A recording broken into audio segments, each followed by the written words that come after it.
بسم اللہ الرحمن الرحیم وَإِذْ قَالَ مُوسَىٰ لِقَوْمِهِ، اور جب کہا موسیٰ نے اپنی قوم سے، یا قوم اذکروا نعمت اللہ علیکم، اے میری قوم یاد کرو اللہ کی نعمتوں کو، علیکم اپنے اوپر، اذ جعل فیکم انبیاء، جب پیدا کیے تمہارے اندر نبی، وجعلکم ملوکا، اور بنایا تمہیں بادشاہ، وآتاکم ما لم یؤتی احدا من العالمین، اور دیا تم کو جو نہیں دیا کسی کو من العالمین، جہانوں میں۔ گزشتہ آیات میں اس عہد اور میثاق کا ذکر ہوا تھا جو اللہ تعالیٰ اور اس کے رسولوں کی اطاعت کے بارے میں بنی اسرائیل سے لیا گیا تھا، اور اس کے ساتھ بنی اسرائیل کی جو عہد شکنی تھی اور اس وعدے کی خلاف ورزی تھی، اس پر اللہ تعالیٰ کی طرف سے سزاؤں کا بیان تھا۔ اب یہاں سے ان کی عہد شکنی کا وہ ایک خاص واقعہ بیان کیا جاتا ہے۔ وَإِذْ قَالَ، اللہ فرماتے ہیں اور وہ وقت ذکر کرنے کے قابل ہے، قَالَ مُوسَىٰ لِقَوْمِهِ، جب موسیٰ علیہ السلام نے اپنی قوم یعنی بنی اسرائیل سے جہاد کی ترغیب اور تمہید کے طور پر یہ فرمایا تھا، جب انہیں حضرت موسیٰ علیہ السلام کو اللہ تعالیٰ نے اپنے قوم سمیت آزادی بخشی فرعون سے، اور فرعون ماں اپنے فوج کے دریائے کلزم میں غرق ہو گیا، تو موسیٰ علیہ السلام کی جو قوم تھی یعنی بنی اسرائیل، یہ مصر آئے تھے یوسف علیہ السلام کے ساتھ، جب یوسف علیہ السلام مصر کے بادشاہ تھے۔ پھر یوسف علیہ السلام کی بادشاہی کے بعد رفتہ رفتہ یہ مصر میں کمزور ہوتے گئے، اور ان پر فرعونیوں نے غلبہ حاصل کر لیا جو قبطی قوم تھی، اور بنی اسرائیل کو انہوں نے اپنا غلام بنا لیا۔ اللہ تعالیٰ نے موسیٰ علیہ السلام کو بھیجا، اور موسیٰ علیہ السلام کے ذریعے اللہ نے ان کو آزادی دی، تو ان کو اللہ تعالیٰ نے دوبارہ یہ مشن حوالے کیا کہ اپنے آباء و اجداد کی جو سرزمین ہے اس کو دوبارہ فتح کر کے آباد کرو۔ ان کی جو آباء و اجداد کی سرزمین تھی جہاں سے یہ یوسف علیہ السلام کے پاس آئے تھے بنی اسرائیل، یہ اس پر قوم عمالقہ کا قبضہ تھا۔ یہ بڑی زوراور، بڑی تکڑی اور جنگجو قوم تھی۔ بنی اسرائیل یہ دہائیوں تک فرعونیوں کے غلام رہے تھے۔ غلام قوم، اس کا ذہن جناب، اس کے ذہنی جو تصورات ہوتے ہیں غلامی کے، اس میں آزادی کی باتیں بٹھانا، حریت کی باتیں بٹھانا، انقلاب کی باتیں اس میں ڈالنا، یہ بہت مشکل ہو۔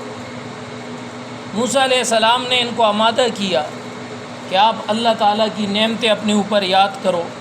حضرت موسیٰ علیہ السلام نے ان کو ترغیب دی، جہاد کی تمہید کے طور پر ان سے فرمایا کہ اے میری قوم، تم اللہ تعالیٰ کے ان انعامات کو یاد کرو جو اللہ تعالیٰ نے تمہارے اوپر کی۔ پہلا انعام حضرت موسیٰ علیہ السلام نے ان کو بتایا، اذ جعل فیکم انبیاء، کہ بنی اسرائیل میں اللہ تعالیٰ نے بڑے انبیاء بھیجے۔ کسی خاندان میں اللہ تعالیٰ نبی پیدا کرے، یہ اس خاندان کی عظمت کی دلیل ہوتی ہے، یہ اس بات کی دلیل ہے کہ اللہ تعالیٰ نے تم لوگوں کو چنا ہے۔ حضرت یعقوب علیہ السلام، حضرت یوسف علیہ السلام، یہ نبی ان میں پہلے گزرے تھے۔ پھر حضرت موسیٰ علیہ السلام، حضرت ہارون علیہ السلام خود اس وقت موجود تھے۔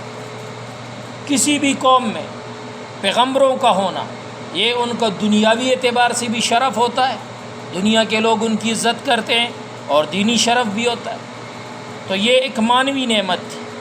پھر جناب اللہ تعالیٰ نے ان پر اس معنوی اور روحانی نعمت کے ساتھ ساتھ بنی اسرائیل پر حصی انعامات بھی کیے تھے۔ وہ نعمتیں کیا تھی؟ وَجَعَلَكُمْ مُلُوكًا، اور اللہ تعالیٰ نے تم کو صاحب ملک بنایا، اللہ تعالیٰ نے تمہیں بادشاہت بھی دی۔ جیسے کہ اللہ تعالیٰ نے یوسف علیہ السلام کو بادشاہت عطا فرمائی، جو بنی اسرائیل میں سے تھی، اور یہ بنی اسرائیل مصر میں ایک طویل عرصہ تک حکمرانی کرتے رہے۔ پھر خود فرعون ان کے مقابلے میں اللہ نے ان کو غرق کر دیا تھا، اور اللہ تعالیٰ نے ان کو سرخرو کر دیا تھا اس کے مقابلے میں۔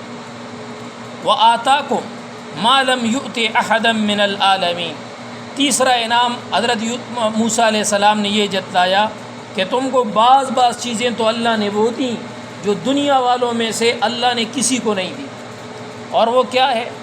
دشمنوں کے مقابلے میں اللہ تعالیٰ نے ان کی بڑی غیبی مددیں فرمائی۔ مثال کے طور پر فرعون کے مقابلے میں اللہ نے ان کی بڑی مددیں فرمائی۔ جس وقت یہ موسیٰ علیہ السلام کے ساتھ نکلے تو دریائے کلزم نے ان کو راستہ دیا۔ یہ اتنی عجیب و غریب مدد تھی اللہ کی، اور اتنا انوکھا نصرت کا نمونہ تھا جو تاریخ انسانی میں کسی کے ساتھ نہیں ہوئی۔ دنیا میں اور کسی کے ساتھ نصرت کا جناب یہ مظاہرہ اللہ تعالیٰ نے دنیا کو نہیں دکھایا جو اللہ تعالیٰ نے ان کو دکھا دی۔ پھر اللہ تعالیٰ نے ان کو غلامی سے اٹھا کر اور جناب ان کے طاقتور ترین دشمن کو ان کے نگاہوں کے سامنے غرق کر کے اللہ تعالیٰ نے ان کو اپنے آباء و اجداد کا وطن پیش کر دیا کہ آؤ اس کو لے لو۔ تو یہ ایسی وہ نعمتیں ہیں جو نعمتیں اللہ تعالیٰ نے جہان میں خاص آپ پر کی ہیں۔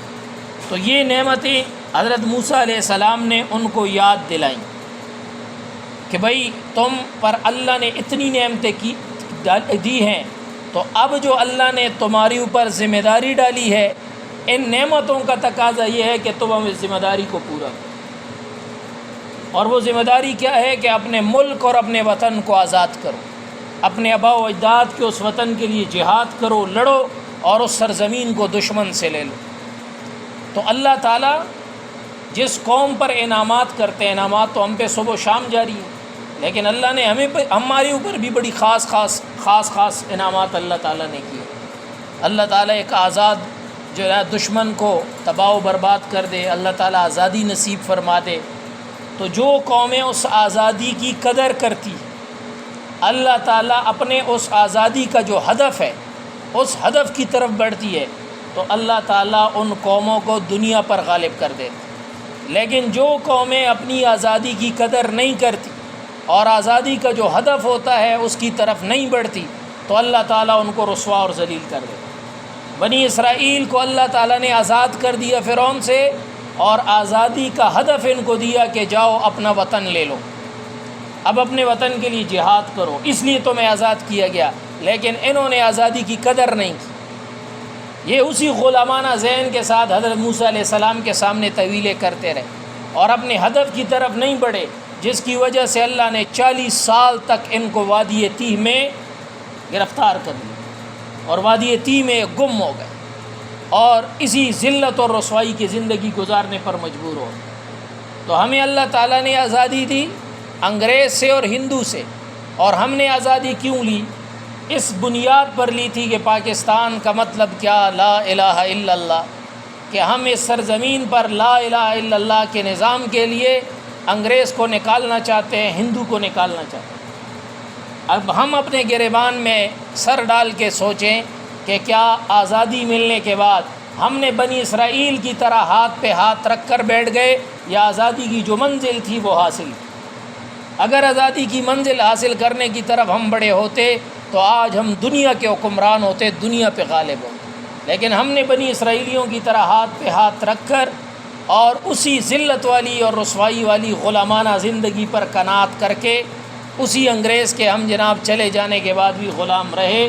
تو ایسی قومیں جو اپنی آزادی کی قدر نہیں کرتی، اللہ تعالیٰ ان پر رسوائی کا دائمی عذاب ڈال دیتے، اور یہ دنیا کے اندر آزاد کہلانے کے باوجود یہ اپنے نفس کے غلام ہوتے ہیں، دنیا کے طاقتوروں کے غلام ہوتے ہیں، اور طاقتوروں کا رعب ان کے دلوں پر ہوتا ہے۔ جیسے موسیٰ علیہ السلام نے قوم کو آگے بڑھایا، اور جب انہوں نے عمالقہ کے ان جنگجوؤں کو دیکھا، لمبے تڑنگے، لمبے لمبے قد، تو انہوں نے موسیٰ علیہ السلام سے کہا کہ فَاذْهَبْ أَنْتَ وَرَبُّكَ فَقَاتِلَا، اور آپ کا خدا جا کے لڑیں، یہ لڑنے وڑنے والا کام ہم سے نہیں ہوتا۔ ہمیں کھانا پینا چاہیے، سمجھ میں آ گئی، دال چاہیے، پیاز چاہیے، مثالیں چاہیے، یہاں جناب ہم عیش کی زندگی گزاریں گے، یہ جو لڑنے شڑنے والا کام ہے نا یہ ہم نہیں کر سکتے۔ تو آزادی کا ہدف جو اللہ نے انہیں دیا اس سے وہ اب کنی کترانے لگے، اس سے پہلو تئی کرنے لگے، تو اللہ نے ان پر ذلت ڈال دی۔ تو یہ اللہ کا دستور ہے ہر قوم کے ساتھ۔ اللہ جب آزادی دیتا ہے تو جس مقصد کے لیے آزادی دی ہے اس مقصد کو حاصل کرنے کے لیے تگ و دو اور جدوجہد کرنی چاہیے، اور اگر اس جدوجہد کے اندر انسان خیانت کرتا ہے تو پھر اللہ تعالیٰ رسوائی کا دائمی عذاب ڈال دیتا ہے۔ اللہ رب العزت عمل کی توفیق نصیب فرمائے۔ سبحانک اللہم و بحمدک، اشہد ان لا الہ الا انت، استغفرک و اتوب الیک۔ صلی اللہ تعالی علی خیر خلقہ محمد و آلہ و صحبہ اجمعین برحمتک۔